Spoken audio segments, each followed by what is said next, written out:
बिस्मिल्लाहिर्रहमानिर्रहीम। नमाज गुफैला छठे इमाम हज़रत इमाम जाफ़र सादिक़ अलैहिस्सलाम फरमाते हैं कि अगर तुम चाहते हो कि दुनिया में इज़्ज़त, मकाम, शोहरत, तरक्की, रिज़्क़ में फरावानी और जन्नत में जाना चाहते हो तो नमाज गुफैला बजा लाया करो।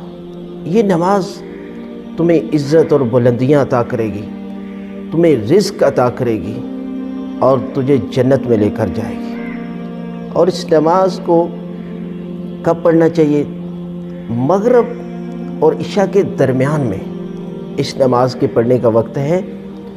और बेहतर है कि आप मगरिब की नवाफिल जब आप पढ़ते हैं तो इस 2 रकत नमाज को पढ़ लेंगे तो आपके नफल भी हो जाएंगे, नफल का भी सवाब मिल जाएगा और दूसरा नमाज गुफैला का भी सवाब मिल जाएगा। इसलिए कि ये नमाज 2 रकत नमाज गुफैला सुन्नत कुर्बतन इल्लाह।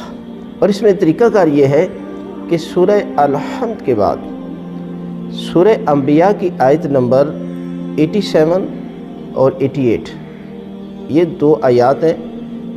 यानी आपने वज़न्नून इज़्ज़हबा मुग़ाज़िबन फ़ज़न्ना से शुरू करके वकज़ालिका नुनजिल मुमिनीन तक इस आयत को पढ़ना है। ये छोटी सी आयत है, आप ज़बानी याद कर लें। और अगर ज़बानी याद नहीं है तो आप कुरान से देखकर भी आप पढ़ सकते हैं। और दूसरी में सूरह अल-हम्द के बाद सूरह इनाम की आयत नंबर 59 है, व इंदहु मफ़ातिहुल गैब ला यअलमुहा इल्ला हु से लेकर वला रत्बिन वला याबिसिन इल्ला फ़ी किताबिम मुबीन तक जो है वो आप इस आयत को पढ़ें। यानी सूरह अल-हम्द में पहली आयत के बाद सूरह अल-हम्द के बाद वो आयत पढ़नी है सूरह अंबिया की, और दूसरी रकत में सूरह अल-हम्द के बाद इस आयत को पढ़ना है। और दुआए कनूत भी मखसूस दुआ है और इसमें जो है वो आपने अपनी हाजत तलब करनी है, वो भी हम जो है वो इनको लिख देंगे।